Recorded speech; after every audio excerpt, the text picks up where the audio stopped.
এবাৰ আমাৰ আইব হালদি চিকেন ৰেডি মানে আমাৰ খাওয়াৰ কাৰণে তো আজি ৰাইজ আমাৰ বনাব ঘৰত মাংস এয়া আদা নহৰু বিলাহী আলু পিঁয়াজ এইখিনি জোগাৰ কৰি লৈছে মানে ময়ো জোগাৰ কৰি দিছো মাক তাৰ পাছত আৰু এয়া মাংস তাৰ লগত আছে আমাৰ হিলা কিছুমানে এটোক পদ বুলি কয় বহুতে থাকে ভাল পায় এটো আৰু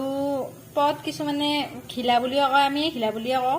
বাকি মাংস আছে তাৰ লগত এইখিনি আৰু ইফালে তেল বহাই দিছে তেলখিনি গৰম হোৱাৰ কাৰণে দিছে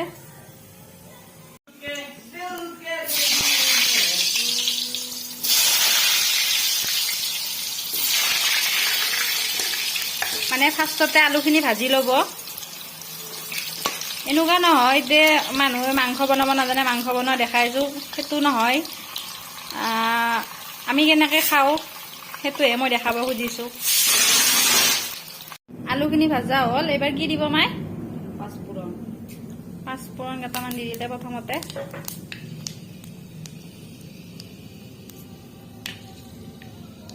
एक बार हम लोग को आएगा प्याज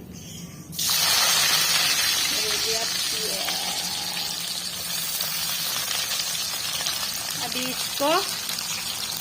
लाल होने के लिए भाजते रहेंगे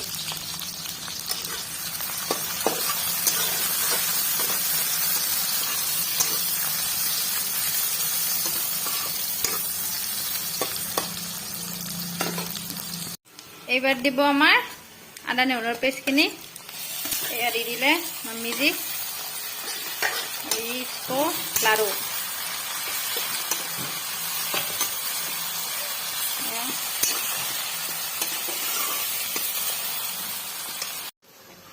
মানে হেৰি জিৰা আৰু ধনিয়া দিয়া গ'ল সেইখিনি মই উঠোৱা নহ'ল আৰু ইফালে এবাৰ দিব বিলাহীখিনি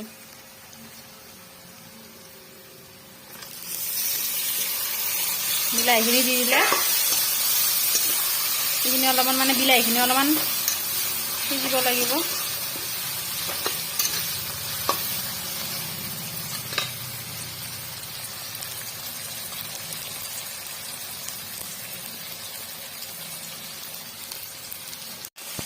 এবাৰ আমাৰ আহিব মেইন আইটেমটো এয়া যেটো সকলোৰে প্ৰিয় সাগে মোৰটো প্ৰিয় হয়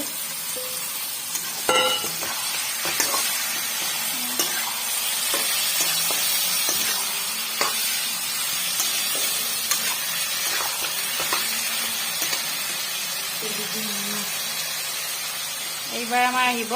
নমক स्वाद अनुसार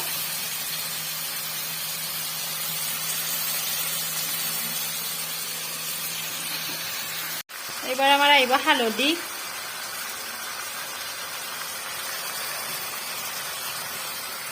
দিয়া গ'ল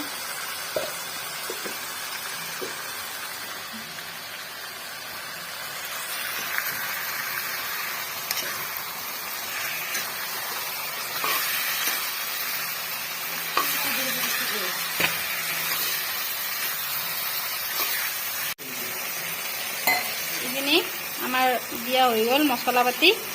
এইবাৰ দিব সিজিবৰ কাৰণে অলপমান জুইটো অলপমান কমাই জাষ্ট ঢাকনিখন মানে এনেকৈ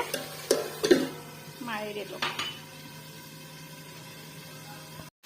অলপমান পাছত আৰু লাৰি দিয়াৰ কাৰণে এইবাৰ আমি এই ভাজি থোৱা আলুখিনি যে আছিলে এইখিনি দি দিম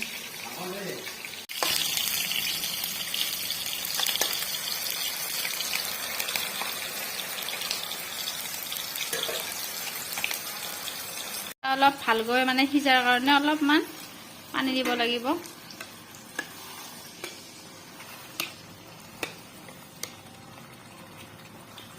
এই আমাৰ ফক ফককৈ একদম মাংস সিজি আছে অলপমান বছত খাব পৰা হ'ম আৰু